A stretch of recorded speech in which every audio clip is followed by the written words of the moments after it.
जो मतदान और मतगणना के बीच के 2 दिन का जो फासला था, आरजेडी के लोगों ने जो तांडव किया, रंगदारी वसूली शुरू कर दी, मारपीट शुरू कर दी।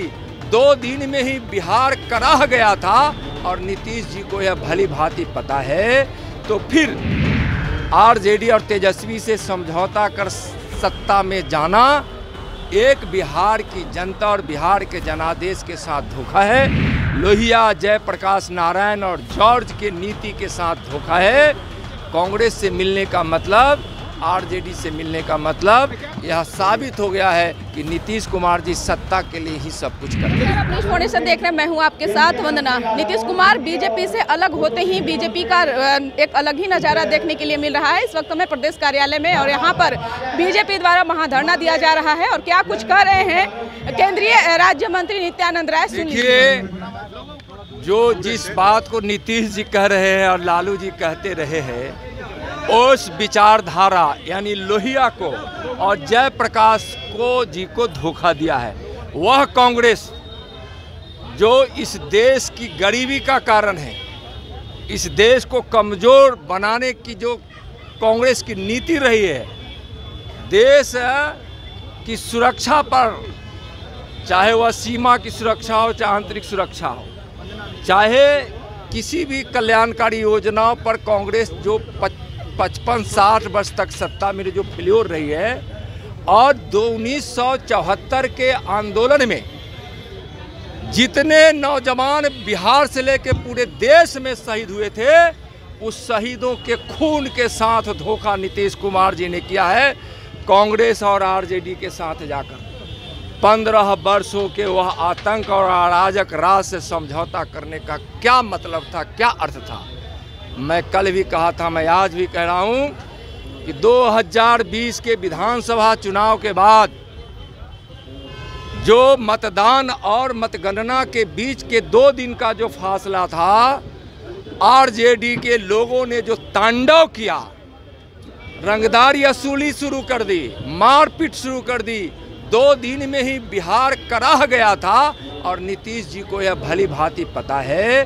तो फिर आरजेडी और तेजस्वी से समझौता कर सत्ता में जाना एक बिहार की जनता और बिहार के जनादेश के साथ धोखा है।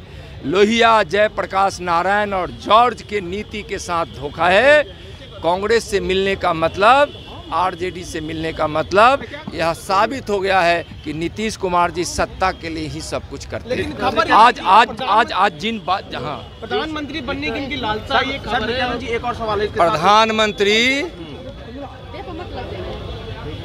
पद के लिए भारत और बिहार की जनता ने नरेंद्र मोदी जी को जिंदगी भर प्रधानमंत्री रहने का मन ही बना नहीं चुका है, आशीर्वाद भी दे चुका है। दूर दूर तक नरेंद्र मोदी हैं, तो दूसरा प्रधानमंत्री कोई बने न इस देश की जनता स्वीकार करेगी, न बिहार स्वीकार करेगा। और सवाल ही नहीं उठता है जिस व्यक्ति को विकास के नाम पर गुस्सा आता हो, जिस व्यक्ति को यह पता ही नहीं है कि बिहार में तुष्टीकरण के कारण क्या क्या नुकसान होता था। किशनगंज की स्थिति जाकर देख लीजिए, क्या है। समाजवाद और राष्ट्रवाद की परिभाषा शायद उनको समझ में नहीं आता है। समरसता, समानता और एक रूपता समाजवाद है, और वो क्या करते हैं।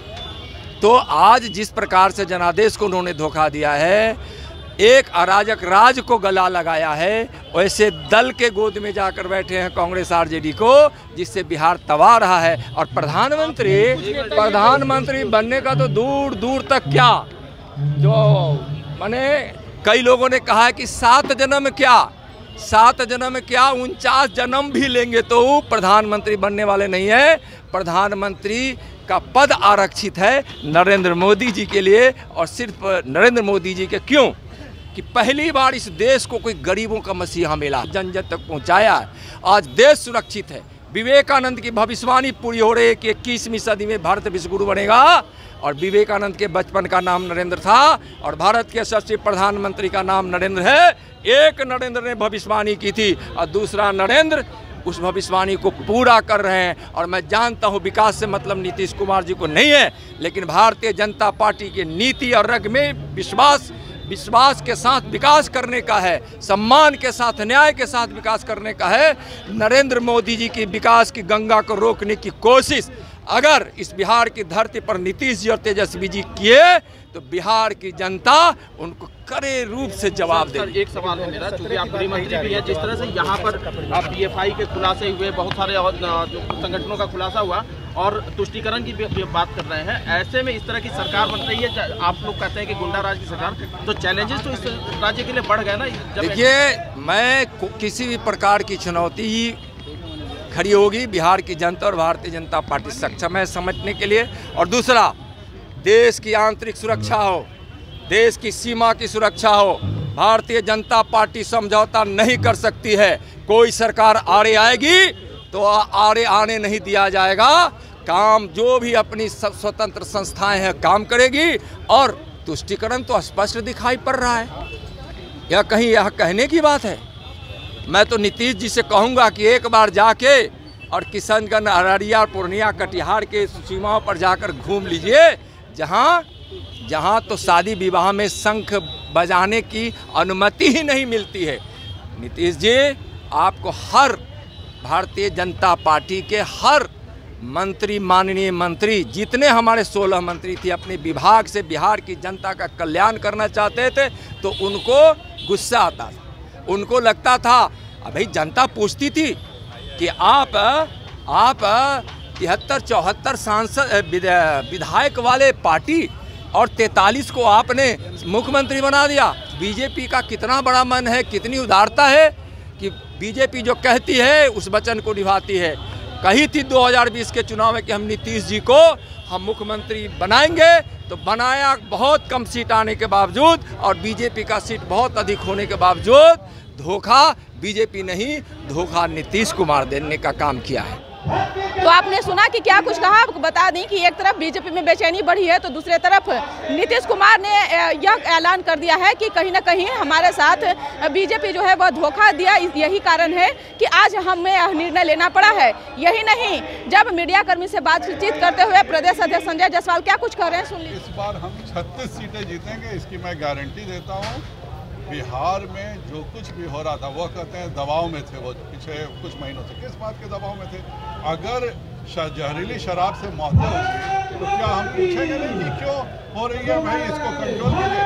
हम बार बार उनको समझाते थे कि जितने भी शराब में माफिया तत्व हैं, यह सब राष्ट्रीय जनता दल के गुंडे हैं जो अब माफिया बन के शराब का व्यवसाय कर रहे हैं। आप इन सब को पकड़वाइए। तो उनको लगता था कि वो हम दबाव डाल रहे हैं। विगत 5 महीनों में जिस तरह से हर शहर में हत्याएं हो रही थी, लूट हो रही थी, अगर हम इसकी चर्चा करते थे और हम अपने मुख्यमंत्री से इन सब बातों की चर्चा नहीं करेंगे तो क्या योगी जी से जाकर चर्चा करेंगे? और जब हम इसकी चर्चा करते थे तो उनको लगता था कि हम दबाव डाल रहे हैं। ये मुख्यमंत्री होता है, एक तरह से गार्जियन होता है।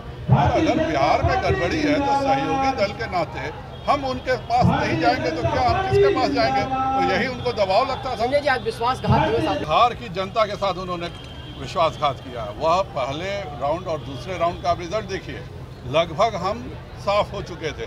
जब माननीय नरेंद्र मोदी जी बिहार आगमन करते हैं और एक एक दिन में 4-4, 5-5 सभाएं करते हैं, उसका नतीजा यह निकला कि हम तीसरे, चौथे, 5वें फेज में पूर्ण रूप से स्विप किए और उसके कारण बिहार में हमारी सरकार बनी।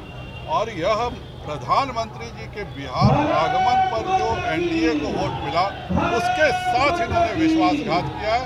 और इस विश्वासघात को हम जनता के पास जाएंगे और जनता की अदालत में जो यह आदतन धोखेबाज हो गए हैं, अभी तो वह यह सोच रहे हैं कि उन्होंने जो 2008 में कागज दिया था तेजस्वी यादव के घोटाले का, जिस मॉल का कागज ललन सिंह जी ने दिया था, बिहार के सबसे बड़े मॉल के IRCT घोटाले का, इन सब घोटालों का हमेशा हमसे पूछते थे कि क्यों नहीं इस पर कार्रवाई हो रही है। तो खुला केस है।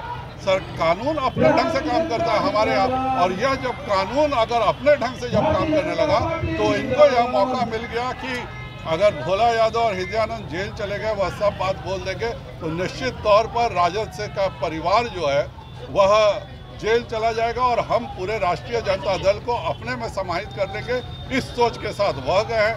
तेजस्वी जी की मजबूरी हो गई है कि पहले तो वह मुख्यमंत्री के अलावा बात नहीं करते थे, लेकिन अब उन्होंने जब ये सब गिरफ्तारियां हुई है तो उन्हें लग रहा है कि बहुत दिक्कत में पड़ जाएंगे। कहीं उप मुख्यमंत्री, बिल्कुल उप मुख्यमंत्री बनकर हम कानून से बच सकते हैं। तो ये एक दोनों का एक दूसरे को साधने का मिलन। चलिए एक दूसरे को साधने का।